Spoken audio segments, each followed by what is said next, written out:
Alright guys, welcome back to the channel. It's Matt here, and today we're doing our tier list, our first meta tier list of the Celestial Guardians format.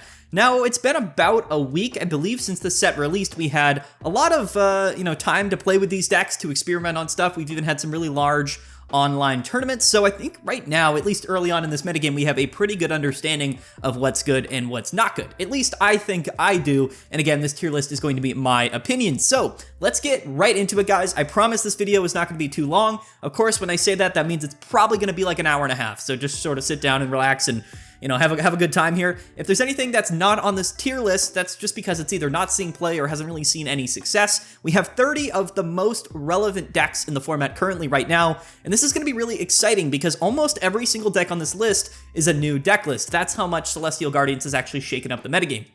So, yeah, I don't really have much else to say. Like and subscribe. Let's get right into it, guys. And again, comment below if you disagree or if you agree with anything on this list. Again, this is all my opinions. It's based off data. It's based off results. It's based off of facts.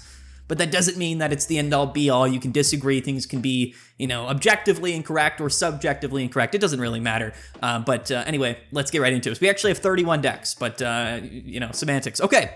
Let's start it off here with Magnezone and Oricorio. So this is probably, at least at the moment, or at least from this first week, the most popular Oricorio deck. It does make sense. I believe that this version of Oricorio kind of makes the most sense just from like a very standard perspective. Magnezone is perhaps one of the strongest electric-type Pokemon in the game, and then so is Oricorio with its Safeguard effects. So when you pair them together, you've got two really strong electric-type Pokemon that can at least win technically against every deck in the game.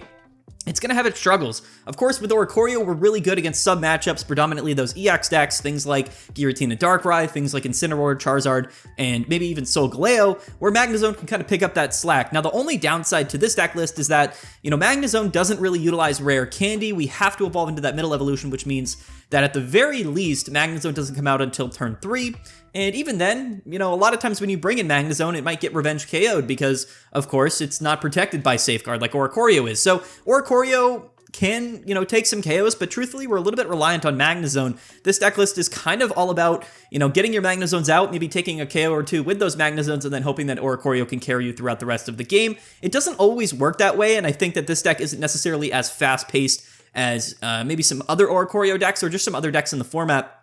This is a really, really good, strong deck list. It's actually got one of the highest win rates out of any of the decks so far this format. And again, I think a big reason for that is Oricorio. So I do think that Magnezone and Oricorio is really strong. It did actually make it to finals of the 1,000 player Ursa Days tournament this past weekend, but I'm not confident putting this deck in S tier. So it's going to go high A tier. I think we're going to have a couple of decks here in S tier. I'm not going to spoil it, but we do have a few that I believe will go into S tier. And then we're going to have probably 3 or 4 decks at the top of A tier, which are really knocking on the door. One thing I will note about this tier list, and I say this every time, is that just because a deck is in S tier or a deck is in A tier doesn't mean there's like that significant of a difference, especially early on in the format. Things are going to shift up or down, things are going to change, so keep that in mind. But Oricorio and Magnezone is certainly an incredibly strong deck, and it's going to go right here in the very top of A tier.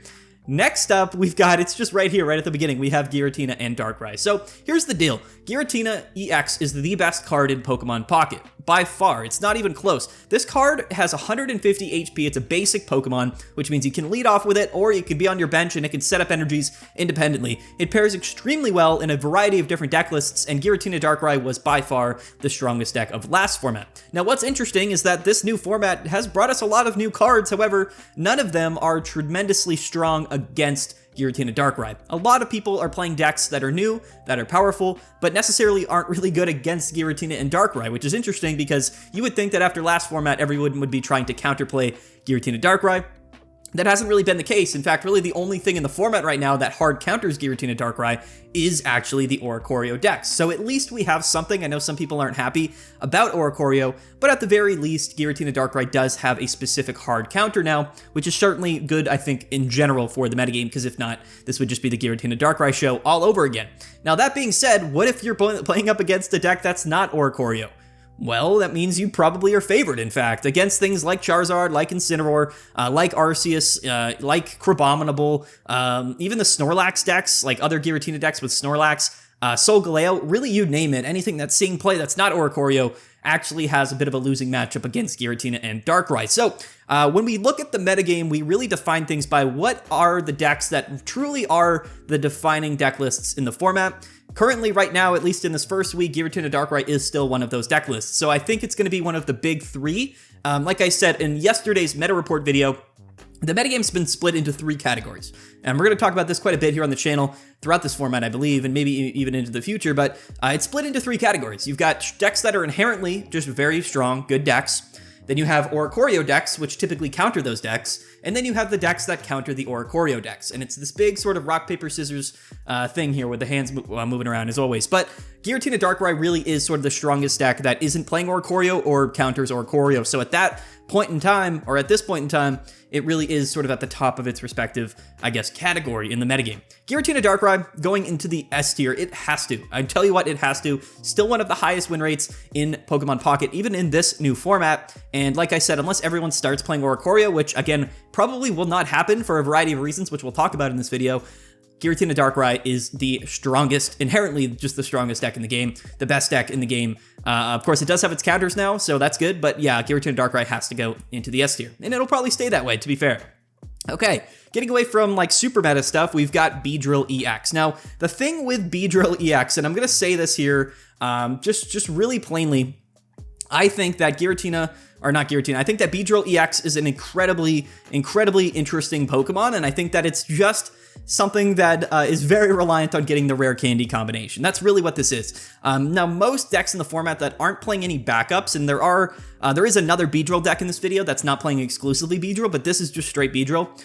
It's going to struggle of course, in the games where you don't get your rare candy in your Beedrill. In fact, you basically just lose the game. However, if you do get that Beedrill out early enough, it's not bad. In fact, it can win again against a lot of decks in the game, especially with all of the healing that we're playing in this deck and with the new Leaf Cape. So I think that the consistency problems with Beedrill, especially in a format where the pace is actually quite high, I think that Beedrill kind of struggles. It's a bit of a high roll deck. I'm actually just going to put it here into the C tier. Now, with the decks that aren't in the high tiers, we're not going to spend too much time talking about them. So apologies to the Beedrill fans out there, but I do think that there's a better way to play Beedrill. We're going to go ahead and talk about it here in a second. But before we do that, we've got Arceus and Crobat. So Arceus and Crobat has had a bit of a facelift with rare candy. Now, there's a couple of ways that people are playing Arceus and Crobat. Sometimes we're playing it just with Carnivine and we're playing Grass Energies, and Crobat is really just there to use its effect. Sometimes we're playing Oricorio, and you can play both Dark Energies and Electric Energies, and really act similarly to that sort of Giratina, Greninja, Oricorio deck list, which again, we'll talk about soon. And it's really, really good. Now, I think the only downside to the Crobat decks with Arceus is, of course, when you lead off with Arceus, it's extremely not good. And of course, you want to lead off with the Carnivines or the Oricorios, but if you do lead off with Zubat, again, it's also not super useful. If you are running Dark Energies, you can technically attack with Crobat on turn 2, but the issue with this deck is that it's not flexible. In fact, it's actually really rigid in the flow of the deck and in its setup, right? You need Arceus in play for Crobat's effect to work, but you don't want to lead with Arceus, you want to lead with Carnivine or Oricorio. And if you lead with those Pokemon, especially Carnivine, it also can't do damage unless Arceus is on the bench. So there's just too much kind of conditional stuff that happens with this deck list, but one thing I will say is that it is well positioned in the fact that with Crobat and Carnivine, you do well against Oricorio while also just being a really strong deck that can win against basically everything in the format. It's got decent win rates across the board. Again, it's actually a really, really strong deck. I just don't think it's S tier material. I actually do expect Crobat and Arceus to be sort of one of those decks that's just sort of outside sort of the most played deck lists, but always has some people that do really well with it. I think it has a lot of potential. Again, a little bit more reliant on getting the correct order of cards and the correct flow of cards, whereas some other decks are a little bit more flexible. Inherently very, very strong, and like I said, well positioned in the sense that we can beat Oricorio without necessarily throwing against some of the other non-Oricorio decks. And I think that a lot of the decks in A tier, which is where this deck is going to be those types of decks. They're going to be a little bit balanced in sort of their matchup spreads. Okay, so next up we do have Beedrill and Meowscarada. Beedrill Meowscarada is also struggling. I think that there's 3 different ways we're playing Meowscarada, and Beedrill Meowscarada is certainly a deck. It's really a deck list that is kind of carried by Meowscarada and the Sprigatito's Cry for Help attack. And yes, if you go Meowscarada into Beedrill, you're going to win games quite a lot. However, I just don't think that the deck is necessarily as fast-paced or consistent consistent enough to have a really, really strong grasp on the metagame. And again, I just don't think Beedrill is that good of a card. Although I do think Meowscarada is actually fairly well positioned given the current metagame. So we're going to put Beedrill with Meowscarada just right here in the B tier. The tier lists aren't actually, like, the tiers aren't going to be in order. I'm just going to say that right off the bat. They're going to be, like, of course, the tiers are in order, but the decks within the tiers are not going to be in order, if that makes sense. Okay, anyway, I think that Beedrill with Meowscarada is a little bit better than just Beedrill without Meowscarada, but I don't really have too much else to say about it.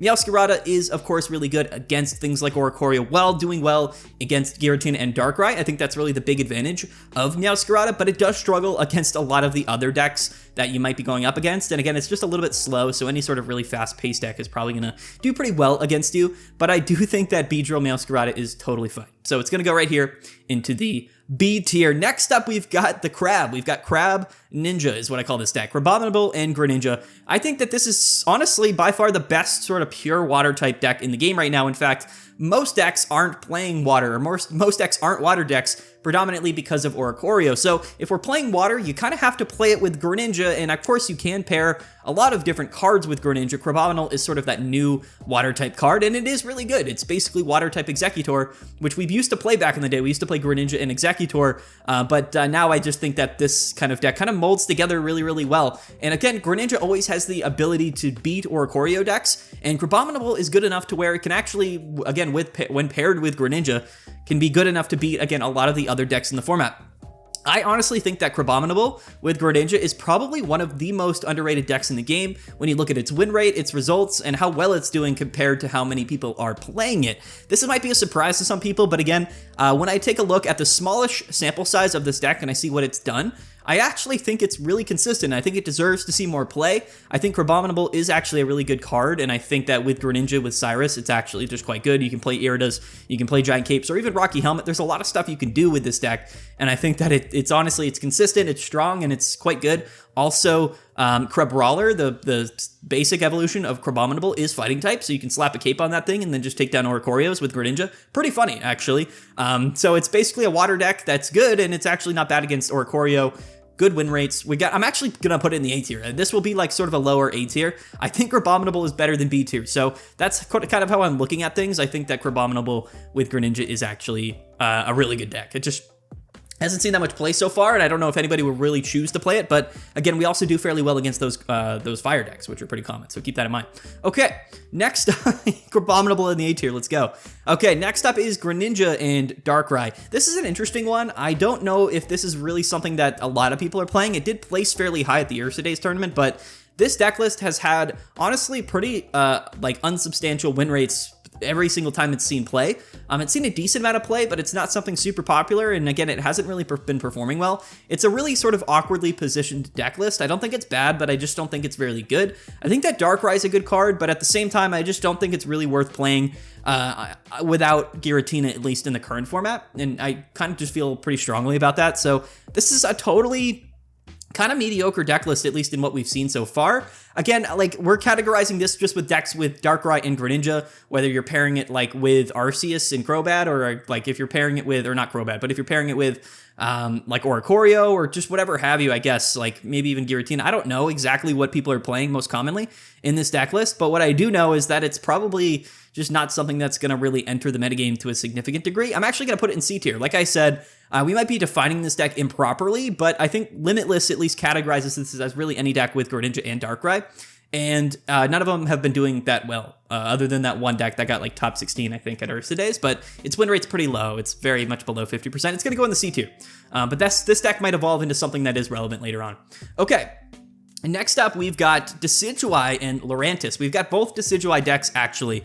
Now, Decidueye is a really interesting card. I think that it's not a bad card, but I think that it doesn't have great partners to pair with it, and the Pokemon we are pairing with it aren't necessarily great against a lot of the other decks in the format. Technically speaking, if you pair it with Meowscarada, then you're kind of just pairing it, like you're just playing a Meowscarada deck, so it's not so much about Decidueye, which I think is also a totally fine deck. But with Lurantis, we are a bit more like leaned into the Decidueye strategy.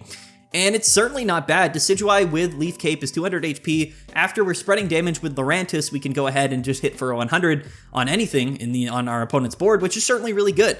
Now, again, if Lurantis goes down, it can be a little bit awkward against Oricorio because we're only doing 20 damage. So, truthfully, we also still kind of get walled by Oricorio, which is kind of a downside because Oricorio plays a lot of course, like healing cards. You know what I mean? There's a lot of sustain with Oricorio. So Lurantis is really good in theory, but the way people are playing Oricorio kind of makes it so that it's truthfully just not that good. I think that this deck could be really good if the metagame in the format was just a little bit different and the decks that we're seeing play were just a little bit different. So I am actually going to put Decidueye Lurantis in the B tier. I think it's totally fine. I just don't think it's very well positioned. Its win rates are actually quite decent, but I also don't see Decidueye seeing that much play. I don't think it's something that's going to really surge unless it ends up kind of fitting nicely in the metagame in terms of countering a very specific, you know, a highly played deck list. So keep that in mind. Okay.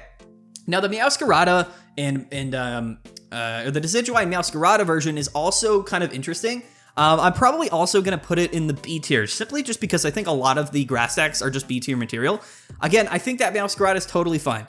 I think it's definitely not bad. We're good against Giratina and Darkrai. Decidueye is just, again, just a, sort of another flavor Pokemon that we're pairing with the deck list. But again, when you're playing only Stage 2 Pokemon, even with the Cry for Help ability, things are just a little bit awkward, mainly because a lot of decks are playing Red Card and they're playing Mars and things like that. So you're not always at an advantage. And again, against Oricorio decks with like Greninja especially, they actually have pretty decent pace and it's kind of hard to get over that. So it's interesting for sure, but I just don't believe super heavily in any of the grass decks, at least how they're positioned currently in the format. So Decidueye with Meowscarada, Beedrill Meowscarada, and then Decidueye with Lurantis are all going in the B tier. I think that they're totally fine decks, but certainly not decks that I would choose to play over most other decks in the format. So that's kind of why they're falling there into the B tier. I would be surprised if any B tier or below decks like top a tournament or like win a tournament, like a larger tournament. Where A tier, I wouldn't be surprised, and S tier, I definitely would not be surprised. So that's sort of how the tiers are going. Okay, we also got Dragonite and Oricorio. You might be wondering what this deck is because I actually didn't include this on the tier list until last minute. I was looking for something else we could just sort of throw on here to even out the deck list. That's sort of why we're at 31 decks instead of 30. This deck actually, I believe, like almost got first place, if not like a top 2 or top 4 placement recently at the 400 player Frog EX tournament, which is hilarious. And this deck is not bad. It really is not. So this is basically like Oricorio, I believe, with Dragonite, and then also, I think, Greninja, although it could just be playing Giratina, I forget. But yeah, so the combination of Oricorio and Dragonite is actually really good. Basically, you can use Oricorio as a wall and then just sort of finish off with Dragonite and probably just sort of sweep through your opponent. Now, against decks that can just overthrow and roll over Oricorio, you're going to struggle because you are reliant on that Oricorio really stalling the game out and kind of locking down your opponent for a while. But to be fair, I mean, if you're playing an Oricorio deck, you're going to lose to those decks anyway. So if you are going to play the Oricorio strategy, you're going to want to pair it with something that has good synergy, but also can kind of clean up the game and just win in the scenarios where Oricorio can't. Dragonite actually does that pretty well. So again, I think that this deck kind of gets carried a little bit by Oricorio, but I think it's a totally fine deck, and I think it actually deserves a B tier inclusion. Not something that's seen much play really at all, but it is something that I'm presuming is actually going to be pretty decent. If it does end up seeing more play, it'll probably have a lot more success because I think the deck actually has really good synergy. And of course, if you have good synergy with Oricorio, you're probably going to be a pretty decent deck in the format. This honestly could be an A tier deck. We'll have to see if more people end up playing it. Maybe some people haven't even seen this deck list yet, but we're going to go ahead and put it on the tier list because it did place really high recently on, you know, in a pretty large size tournament. So there you go. Okay, so we've got the Psychic decks, and the Psychic ones are interesting. So this is Gengar with Gengar. This is Gengar. It's gonna go in the D tier. Gengar's not terrible. I just think that Psychic in general is a bit of a struggle. There's still a lot of Dark in the format right now, and Supporter Lock is good, but it really isn't that good, especially considering that you're not able to get Gengar EX set up until turn 3 or turn 4, and even if we do get the other Gengar set up, then to be fair, like, we can just sort of wait it out because it's only doing 50 damage. You know what I mean? So, like, there's a lot of decks that are kind of okay with just sort of chilling for a while and then just getting set up and then rolling you. Gengar just doesn't have enough power to really deal with a lot of those decks that are strong into the late game. Gengar is kind of a meme. It really is. Now, it has seen some play, so we had to put it on the tier list, and I know some people were going to ask about it. I can't, in good conscience, put Gengar anywhere higher than D tier, so there it goes into the D tier, unfortunately. And next up, we've got Lunala, and Lunala is also a really, really fun Pokemon that at first glance seems really good because, again, it is a Stage 2 deck. You are playing Giratinas. The main strategy with this deck list is actually really strong if it comes online, but again, you're very reliant on not only getting your Stage 2 Pokemon out, but you're reliant on getting Giratina out early, and also getting a bunch of Pokemon out, whether that's 2 Giratina and Lunala, or 2 Lunala and Giratina.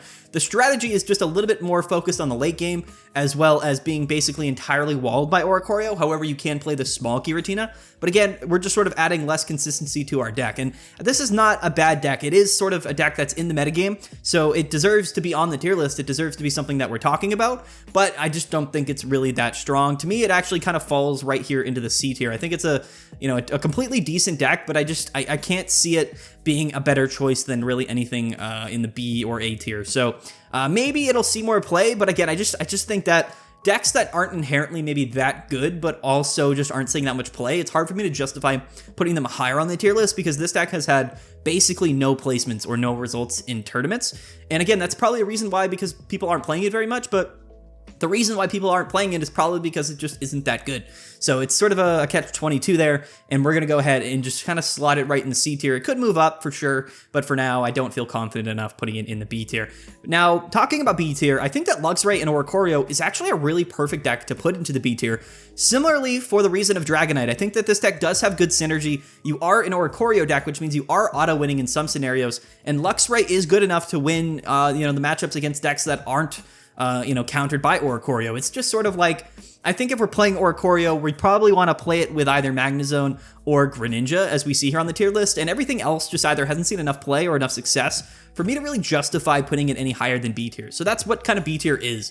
These are decks that are totally fine, totally good, and any of these B tier decks could beat any of the S or A tier decks. It's just that, if we're talking about like the best decks to play, we don't either have enough data or enough results to really justify putting these decks higher. And I think that Luxray Oricorio is a perfect example of that. This is a deck that could absolutely steamroll, and you could go on a 15-game win streak in ranked mode with it, but I just don't think it's really something that I feel confident enough to rank higher. So it is good. Again, it's a deck that does have synergy. It's similar to Magnezone. I just think it's a little bit less kind of on the nose. Like Magnezone is just a little bit better and just sort of in general like what it is, whereas Luxray and Oricorio is a little bit spicier, but it's just a little bit more awkward. So for that reason, we're going to go ahead and put it in the B tier. Now, we also have a couple of Mewtwo decks, and Mewtwo is seeing play in this format. Banette and Mewtwo is probably one of the most interesting decks in the entire game. The strategy here is actually pretty bulletproof if we do get Banette set up on our second turn, and we start attacking, and we basically lock in our opponent's Pokemon from not being able to attach energies. If they're not playing any retreat cards, which again, most decks really aren't playing X-Speed or Leaf, or a lot of them aren't, then yeah, you can basically just take a free KO, and in the meantime, until that Pokemon gets KO'd, we can set up our Mewtwo, and then that's basically the strategy, is that we take a KO with Banette, maybe we lock in a Giratina, which again, it does stop, like Banette's ability stops, or its attack does stop any form of energy acceleration, because anything that's like Giratina or Misty's, or really anything other than like Volkner, which works from the discard pile, all of those cards and effects actually read, attach an energy from your energy zone, which Banette blocks. So realistically, unless you're playing Luxray and Volkner, there's no way to put energies on a Pokemon in the active that Banette is attacking. And that's just the truth, right? The other cool thing is that realistically, Mewtwo is really powerful and can take KOs on basically anything in the game, especially if it gets set up and we have red in hand. So the whole strategy here is a little bit kind of funky. It's a little bit kind of a meme strategy, but the win rates for this deck list are consistently pretty decent. This deck has actually been placing totally fine all over the place. It's good enough. It may seem like a meme, but this deck is good enough for me to, again, justify putting it up here with these B tier decks. It may seem interesting or may seem odd, but no, like truthfully, this deck has a good enough win rate and it's seen enough play for me to really kind of put it in that B tier. Like, it's not bad. It's just not something that I think a lot of people are playing, and it's not considered like super meta, but it's like right below it. It really is something that can win at any given time. It's just kind of that good. I think it's really funny to me, but no, I do think it's actually just totally fine.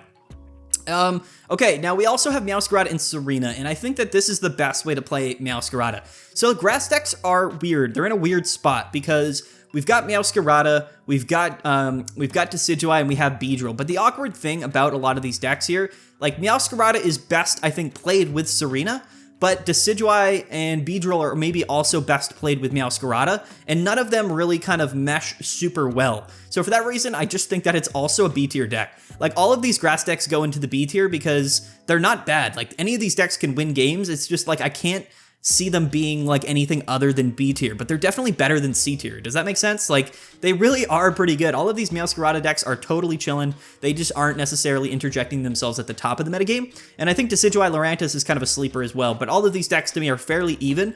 And yeah, I mean, Meowscarada, Tsareena, it's good. You can lead off with Tsareena and you know, turn 2, do a bunch of damage, or you can do 0 damage with Tsareena. And then if you are going against things like Rampardos, you kind of get rolled a little bit because Rampardos, you know, just does 130 guaranteed. But if we do flip heads with Tsareena, all we need is 2 heads. We can take KO on that Rampardos, of course. But again, things like Garchomp kind of do mow through our deck a little bit. So it's interesting. Like, I really do like Meowscarada and Tsareena, but I just can't justify, like, putting it higher than B tier. Like, that's how I feel about these grass decks. They're good. They haven't seen that much play, but they're not bad at all. All of their win rates are pretty decent. They just haven't had enough success. They just fall in the B tier. That's how I feel about grass right now in this format. And it's a bit unfortunate because I was really, really high on all of the grass type cards because I thought that they were going to be really good against Giratina Darkrai. And while they are, unfortunately, the format kind of moved in a direction that wasn't Giratina Darkrai. It was a lot of Oricorio. It's a lot of fighting. It's a lot of, you know, stuff like that, which is weird. And grass kind of struggles in that kind of middle zone. But anyway, there are the grass decks going to chill right there into the B tier, except for Beedrill, which, you know, again, lone Beedrill is just a little bit worse, I think. Okay. Anyway, enough of the grass stuff. Now we have Mewtwo and Gardevoir. Now, Mewtwo Gardevoir, I actually thought would be better than it is, but again, for a variety of reasons, predominantly, again, things like Oricorio, things like Giratina Darkrai, still being really common in the format. I think that Mewtwo Gardevoir just kind of does struggle a little bit. We're going to go ahead and actually just put it in the C tier. I think it's very comparable to Lunala and Giratina. I think that if you're playing Psychic Energies, you benefit way more by playing Giratina in your deck, because then you could at least just attack with Giratina on turn 3. And that's very good. It's basically a guaranteed, you know, Giratina attack on turn 3 if that comes down to it. Whereas if you're playing Gardevoir and Mewtwo, like, yeah, Rare Candy makes it better. We still have Psychic Slab or Mystic Slab. We've got a lot of good support here. It's just that we're not playing Giratina, and that kind of makes our Psychic deck worse. And yes, we are actually putting Gardevoir Mewtwo below Banette Mewtwo, because I think that Banette is just a stronger approach than just sort of playing Mewtwo and then hoping we draw into Gardevoir. That's kind of how I feel about it. Again, a sub 50% win rate. Really, all of the decks in C tier or below are going to be below a 50% win rate by at least a sizable margin. Everything in the B tier is going to be floating around that range. But yeah, I think that Mewtwo Gardevoir, unfortunately, is just not super well positioned in the format. Yes, I get what you're saying. You can just attack with Gardevoir against Oricorio, but it doesn't work like that. Oricorio is oftentimes running Magnezone, or they're playing Greninja, so they just sort of outpace you, and it does kind of feel a little bit bad, for sure. Okay, so next up we've got, we've got probably my favorite deck in the format right now, which is Greninja and Oricorio. Now, I think that Greninja Oricorio is insane. I think there's a case for this to be potentially the best deck in the format. A lot of people are pairing this combo here of Greninja and Oricorio with Giratina. That's sort of the standard deck list. That's probably the one that'll be up here on the screen. But I think that this deck list has the ability to shift and change around a lot. I think that basically you could pair anything colorless, or anything that doesn't necessarily, anything that can utilize water or, you know, electric energies in this deck list. So I think there's a lot of potential in how we build this deck. I just don't think that, I just don't think that there's really much we can do about this deck list, other than maybe playing, you know, the fighting decks, or maybe Snorlax as well. But even Snorlax, like, isn't a guarantee, because Greninja is Greninja, and then we have Giratina as well if we're playing it. Or we could literally just play Snorlax in this deck, and then all of a sudden we're just sort of a little bit more awkward than the Snorlax Giratina deck list. But at least at that point, we still have Snorlax for, you know, the matchups where Oricorio isn't useful. So this deck is really flexible. I think that this is probably the best way we're playing Oricorio. Its win rate is probably, I think, the highest out of any of the decks so far in this first week of play. So for that reason, I think that Greninja and Oricorio is, like I said earlier, it's at the top of its sort of 1/3 category. Hands movement. Like I said, the game's split into 3 ways. You've got the inherently really, really strong decks. You've got the Oricorio decks that are good against those decks. And then you have the counter Oricorio decks, which are good against Oricorio. And I honestly believe that this is the best way to play Oricorio. So that's why it goes up here into the S tier. I think we had multiple Greninja and Oricorio decks get top 4 or top 8, I think, at the last tournament. It's really, really good. This deck has, I think, by far the highest win rate over the last couple of weeks. Now, I don't know if it'll stay S tier, mainly for one reason, and that is what we'll talk about here right now, which is, of course, the fighting decks. Now, fighting is really, really interesting. It's really just Rampardos. That's sort of the core of the fighting strategy.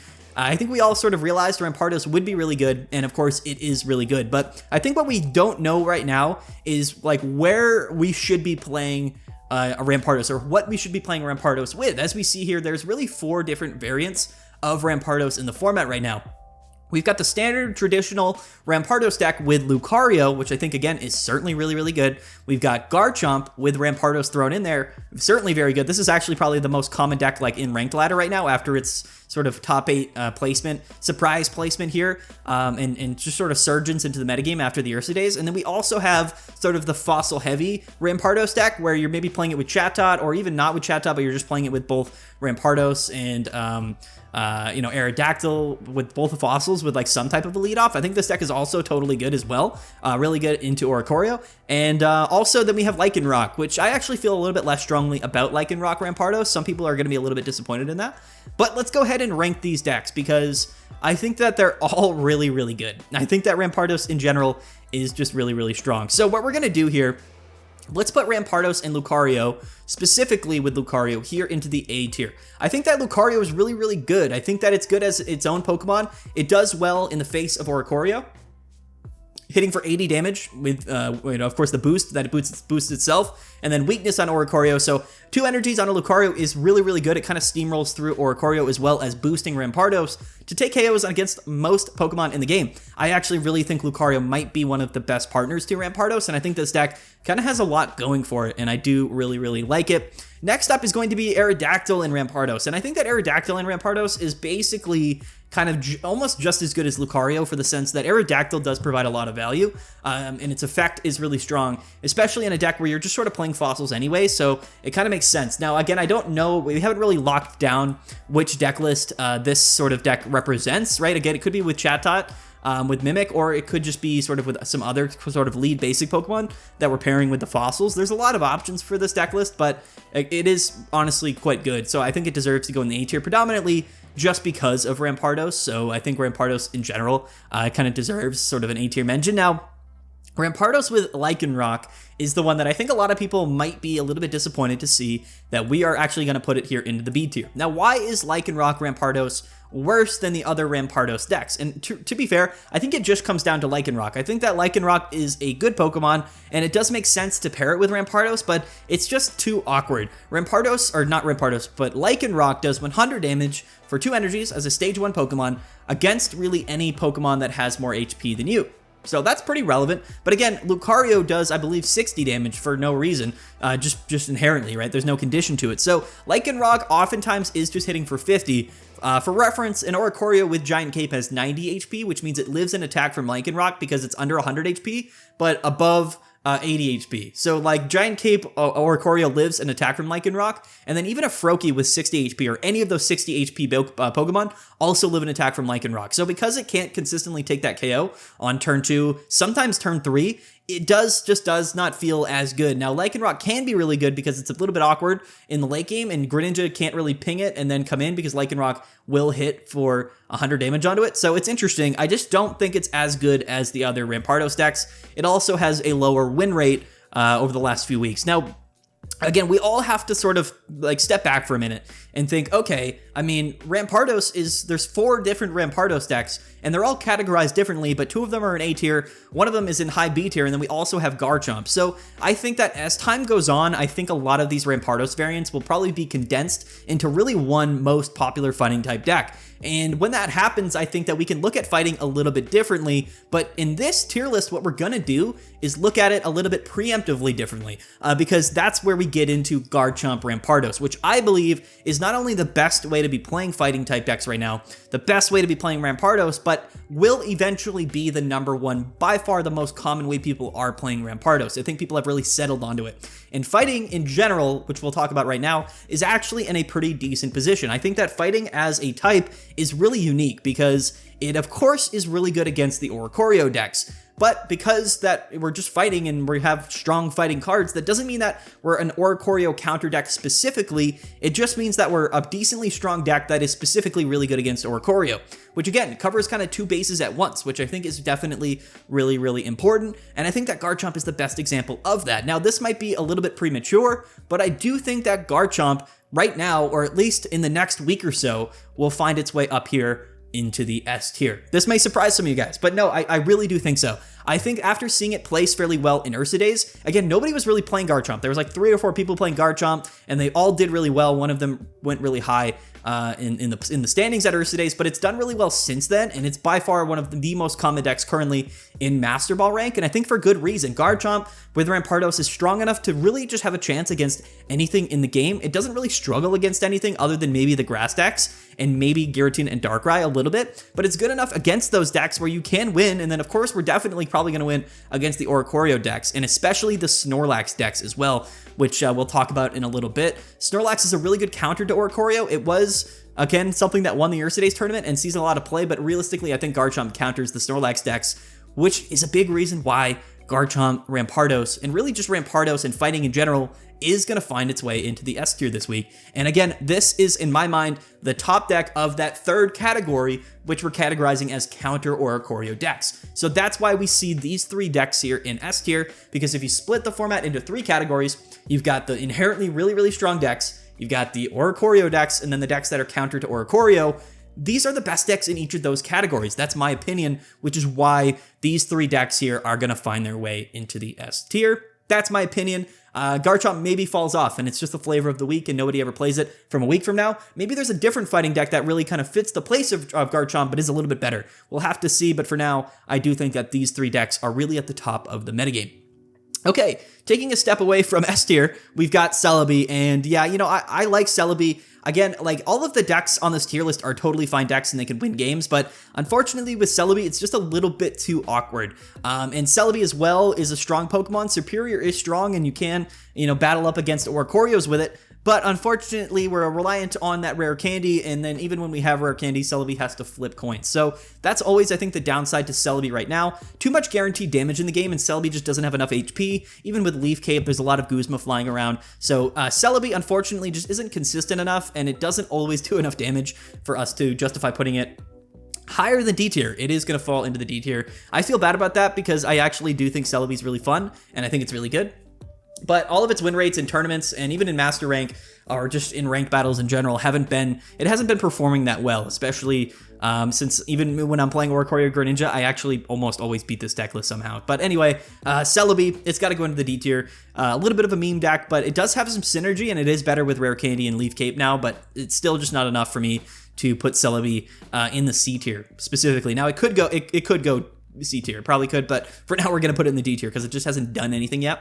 Okay, so next up we have Solgaleo and Snorlax. Now, let's actually just do both Solgaleo decks, and actually, before we do Snorlax Solgaleo, we'll do by far the most popular version of Solgaleo, which is going to be with Skarmory. Now, Solgaleo Skarmory is probably one of the decks that I think has been a little bit of a disappointment in the current format. I think Solgaleo Skarmory is a really strong deck. I think, unfortunately, it's just not well positioned. In the face of Oricorios and Greninjas and Magnezones and all of the Fire-type decks, which we've yet to talk about, I think that Solgaleo and Skarmory just isn't well positioned enough to take advantage of its really nice synergy and its really nice consistent flow that I think Solgaleo provides. I think that the Ursa Days tournament, with its pretty large sample size of that weekend, really showed us that Solgaleo struggles against a lot of the top decks of the format. We don't do necessarily that great against Oricorio, we don't do good against Giratina and Darkrai, and we don't do good against the Fire decks. So for that reason, unfortunately, Solgaleo with Skarmory is going to go right here into the B tier.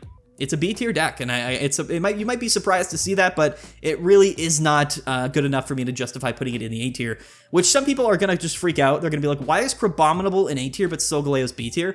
Honestly, Crabominable is better. It's better to play Crabominable Greninja right now than Solgaleo Skarmory. I genuinely believe that. Some people might think that's crazy, but I really think that's true. Now, we have Snorlax Solgaleo. And, you know, sort of Snorlax Solgaleo is actually really good, and I think it has really good synergy. Now, the thing with Snorlax is that it covers that Oricorio issue. So if we are going up against Oricorio, we have sort of a, kind of an auto win condition against those decks, which is certainly really strong. But the synergy with the Snorlax and Solgaleo is actually goes a little bit beyond that. Snorlax has a retreat cost of 4, but that doesn't matter because Solgaleo can bypass that retreat cost and just come right in and hit for 120, right? So 100 with Snorlax and then 120 with Solgaleo is enough to KO anything in the format, and that is actually quite good. So I do think Snorlax is actually probably the best Pokemon to pair with Solgaleo right now, at least in this Oricorio heavy format, and that's why Solgaleo and Snorlax is actually going to go up here into the A tier. It's going to go like low A tier in my mind. I think it's just a little bit better than Skarmory right now in the format, even though it hasn't seen nearly as much play. If you did want to play Solgaleo, I would definitely recommend playing Snorlax. You're still going to struggle against the fighting type decks, and you're probably still going to struggle against Giratina Darkrai, but at least now we don't have, we have a much better matchup at least against the Oricorio deck. So I think that's sort of what's important here. Solgaleo is just a little bit in a box because, again, we are struggling against Giratina Darkrai.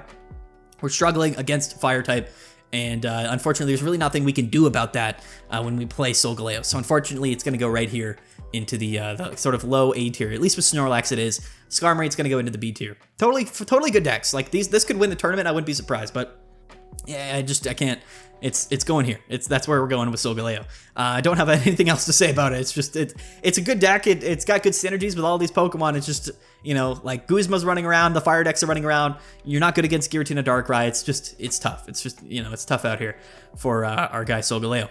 Okay, now we've got Giratina and Snorlax. Now this is the deck that won Ursa Days. It got first place at the Ursa Days tournament, and some people might be thinking, okay, so is this got to go S tier, right? Because it got first place. No, in fact, it's going to go high A tier. That's why I have Magnezone and Giratina and Snorlax here in the top of A tier. This is the first place and second place deck from the Ursa Days tournament, and I think that these decks are totally fine. But again, the main reason I cannot put either of these decks in S tier is because I think Greninja and Oricorio is actually the better way to play Oricorio, and I think that Giratina and Snorlax is a really, really strong counter to Oricorio, but it loses to Garchomp, right? So that's why it's in A tier. I actually originally kind of, when I drafted this tier list, I had Snorlax Giratina in the S tier, but then I just realized that so many people are playing Garchomp. Garchomp not only covers the Oricorio matchup like Snorlax does, but it beats Snorlax. So it just is a better option, I think, in the face of Giratina and Snorlax. So I'm telling you this preemptively because I do think that Rampardos and Garchomp will kind of take over. I think that Giratina Snorlax is totally good. Definitely a really strong deck, but unfortunately, it's just not good enough against fighting. I think fighting just wins that head-to-head matchup, and they both are positioned fairly similarly against Oricorio and Giratina Darkrai. So that's the reason why I think Garchomp and Rampardos is S tier, whereas Snorlax and Giratina is A tier. So for anybody that assumes like, oh, why do you do the tier lists after the meta report? It's because it's different. Like I'm not just copying and pasting the standings from Ursa Days into the tier list. There's a lot of other factors that go into play, and that's what I'm talking about here. I think Magnezone Oricorio, very good. Snorlax, Giratina, very good. If either of these decks won next week's Ursa Days tournament, I would not be surprised. But again, if I had to tell you the 3 decks that you should be playing, the top of the metagame in those 3 categories that we talked about, it would be these 3 deck lists, and I feel pretty confident in saying that. So there it goes, into the A tier. High A tier, by the way. The difference between S tier and high A tier is like pretty minimal, to be fair. But you had to put some in S tier, so that's how I'm justifying it. Next up, we've got Togekiss. Now, Togekiss actually got second place, I think second place at this big Frog EX 400 player tournament. Now, Togekiss is a deck list. It really is. We're playing it with Tapu Lele. It's not bad whatsoever. It's just not something that I think is going to be like really meta defining. I think it's totally fine. And again, as we saw in a smaller tournament, it can just win. Togekiss, again, benefits from rare candy. We can do a bunch of damage with Cynthia. We can take KOs on the bench with Lele. It's a pretty, robust deck list. It kind of does exactly what it needs to do. Very similar to a lot of these other deck lists. In fact, I would really categorize this as kind of like the Psychic type Rampardos deck, which is obviously worse because like fighting's better than Psychic right now, but it's certainly not bad. Because it did place really well recently, I'm actually going to put Togekiss here into the C tier. And I know some people have been, I had like one dude that comments on the videos every week and he asks about Togekiss. Here's its time. It's here. It's on the tier list and it's not in D tier. It actually found its way into C tier. This is a list that, again, I think has potential, is totally fine, but it's gonna fall down here with the other Psychic type decks, and I think that it has the potential to actually kind of win some games and see more play. I just don't think it'll really catch on. Maybe I'm wrong, but either way, Togekiss going right there into the C tier pretty comfortably. And then next up, we've got Wishiwashi. So let's go Wishiwashi. I put it on the tier list mainly because we need decks in the D tier. That's basically it. Wishiwashi's not bad, but unfortunately, the small Wishiwashis have literally 30 HP. They are prime targets for Greninja. You're gonna get absolutely blasted. And then Wishiwashi itself, which is the only attacking Pokemon in the deck list, cannot do a single thing against Oricorio. So yes, we're playing a deck that is both inconsistent, loses to Greninja, but also loses to Oricorio. That means that you're not a good deck. That's what that means. That means that you should not be playing this list, and it's got to go into the D tier. It's actually going to go bottom D tier, so shout out to Wishiwashi. I had to include it. Somebody was going to ask about it. It's a D tier deck. No other way to put it. Now we've got the fire type decks. Now, this is where stuff gets interesting because I have a gripe personally about fire decks in the format. Charizard and Incineroar, and really any Charizard deck and any Incineroar deck I've seen a ton of play. In Master Rank, I don't see them played as nearly as much, or in high ranked tier, I don't see them nearly as much as I used to. But in the Years Today's tournament, these are some of the most played decks, and I don't necessarily know why. I just think that some people were really high on Charizard, and yes, I think it did get third place in the tournament, but its win rate was very, very not great. It was about 50%, and most of the other Charizard decks with like Tortinator and with Moltres were way below 50%. So I think that fire is totally fine. I think it's definitely a-okay. It's not a bad deck list. I just don't understand why it was the second most played deck, and I really would suggest that less people play this deck list because there's better options out there. We also still lose to Oricorio. I know some people are going to tell me, no, like I beat Oricorios when I can burn with Incineroar and I can attack with Charmeleon. Like, sure, I get it. You have the ability to win. That's not a winning matchup, and you don't do well, especially even against Giratina and Darkrai, and probably not even that well against Garchomp and Rampardos either. So yeah, I mean, I think they're good. I think they're inherently really strong, but I don't think, I mean, listen, let's go ahead and rank them, okay? Let's rank them. I do think that Charizard and Incineroar is good. I think it's quite good, and it's actually just going to go right here into the A tier. I think it's a good deck, totally fine. I don't know if it's as good as some of the other decks in A tier, but it certainly is an A tier deck, so we're just going to kind of throw it right up here. And I think that's where it falls. Probably top 5, top 6 decks, but I wouldn't consider it like a top tier or anything like that. Now, what's interesting, though, is Incineroar as a card is actually a big reason why I think this deck list is good.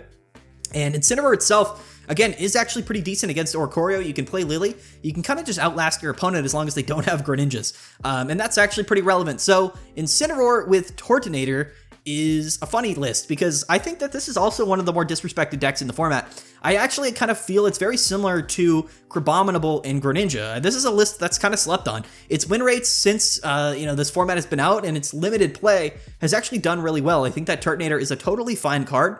It kind of gobbles up Oricorios, and it does pair fairly nicely with Incineroar. So I think this deck is a little bit awkward, but I think it's actually pretty good. Here, I'm going to put these decks down here below Rampardos, because I think these 3 decks are all kind of similar, and I think that they're totally fine, whereas like everything up here is like a bit better. So let's go ahead and just do this real quick. Yeah, this is where we're gonna put it. I'll put Charizard above Rampardos, the other ones, and then there we go. It's not necessarily in order, but I just kind of wanted to put A tier in order. So there you go. Yeah, I think that Incineroar and Tortinator is actually good. I think it's a totally good deck. I don't think it'll ever see as much play as Charizard with Incineroar, and I don't think that it maybe should. I think it's just sort of a nice sort of low A tier, maybe high B tier deck. As time goes on, its win rate might go down, but it's actually fairly well positioned. It's decent enough against the Oricorio decks with Tortinator, and Incineroar is just a strong enough deck to beat really anything in the game. So it really is one of those decks that is sort of in the counter Oricorio category, but isn't really necessarily there to counter Oricorio specifically. It's just sort of can do kind of both, but not do both like tremendously well. It's just a totally fine deck.